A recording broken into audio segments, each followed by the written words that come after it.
Histoire complète de Toutankhamon en français.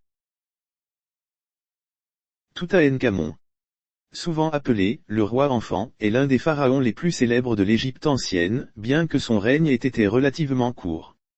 Et qu'il n'ait pas eu une influence politique importante. Sa célébrité provient avant tout de la découverte de sa tombe en 1922. Presque intacte, par l'archéologue britannique Howard Carter, qui a mis au jour une grande quantité de trésors et d'artefacts inestimable. Voici l'histoire complète de sa vie. Depuis sa naissance jusqu'à la découverte de sa tombe, en passant par son règne. Toutankhamon, bien qu'il ait été un pharaon mineur, dont le règne n'a pas été particulièrement important politiquement, est devenu une figure centrale de l'histoire de l'Égypte ancienne.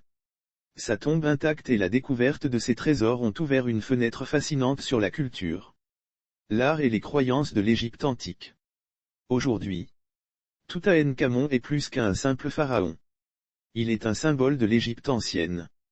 Et son histoire continue de fasciner les chercheurs et le grand public à travers le monde. Naissance et ascension au trône.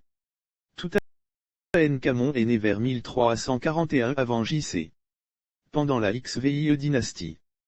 Probablement à Akhenaton, l'actuel Tel El Amarna, la capitale éphémère fondée par son père, le pharaon Akhenaton.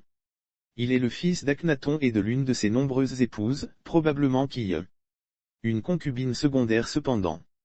Il est aussi possible qu'il soit né de l'union entre Akhenaton et l'une de ses filles, car des études génétiques ont montré que Toutankhamon avait une relation étroite avec ses parents proches, ce qui suggère une consanguinité dans sa lignée.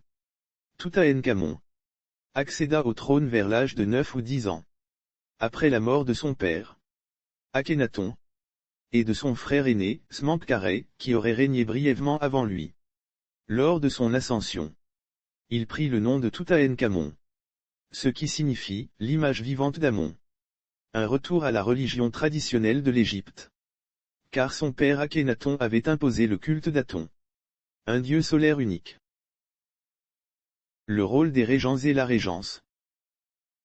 En raison de sa jeunesse, Toutankhamon n'a pas exercé de pouvoir réel.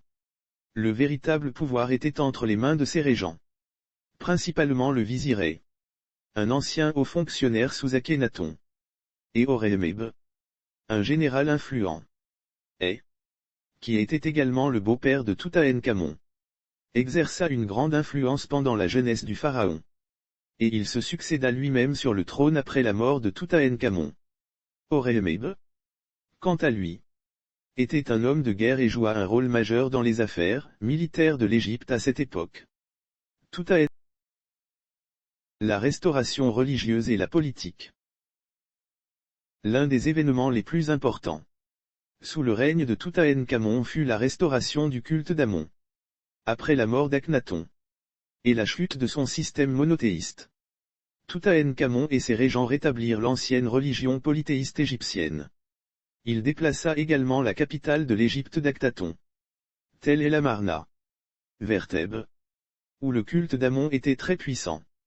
Toutankhamon se maria avec Ankhesenamon, la fille d'Akhenaton, dans une alliance qui renforçait son statut de pharaon légitime, car elle appartenait à la famille royale. Cependant, bien que le mariage soit officiellement important, il semble que ce fut plus une union politique qu'un mariage d'amour. Car il est probable qu'il n'avait pas de relation très proche. La mort mystérieuse de Toutankhamon. Toutankhamon mourut vers l'âge de 18 ou 19 ans, en 1323 avant J.C. Sa mort prématurée reste entourée de mystères. Les premières analyses de sa momie ont suggéré que la cause de sa mort pourrait être liée à un accident de chariot, car il avait plusieurs fractures qui pourraient être dues à un tel incident. Il est aussi possible qu'il soit mort d'une infection, car des signes de paludisme ont été détectés dans son corps. D'autres théories suggèrent qu'il pourrait avoir été empoisonné ou qu'il est mort des suites de complications liées à la consanguinité, car ses parents étaient liés par le sang. La découverte de sa tombe par Howard Carter. L'un des événements les plus marquants concernant Toutankhamon est la découverte de sa tombe en 1922. Par l'archéologue britannique Howard Carter dans la vallée des Rois, près de Luxor. La tombe de Toutankhamon, KV62, était pratiquement intacte. Contrairement à celle de nombreux autres pharaons qui avaient été pillés au cours des siècles. Lors de l'ouverture du tombeau, Carter et son équipe ont découvert une incroyable richesse de trésors. Des statues, des bijoux, des meubles en bois doré, des vêtements funéraires, et surtout le célèbre masque funéraire en or massif du pharaon.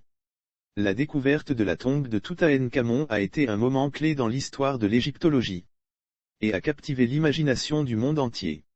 La plupart des objets découverts dans la tombe sont aujourd'hui conservés au musée égyptien du Caire. La momie et les analyses modernes.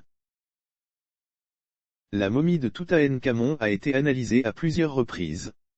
Et des études modernes ont permis de mieux comprendre son état de santé et les causes possibles de sa mort.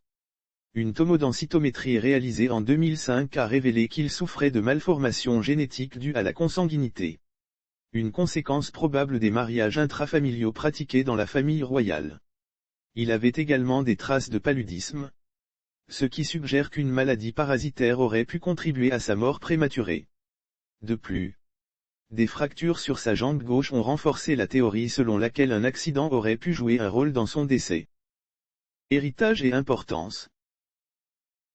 Bien que Toutankhamon n'ait pas eu de règne particulièrement marquant ou de réalisation politique majeure, son nom est devenu synonyme de l'Égypte ancienne.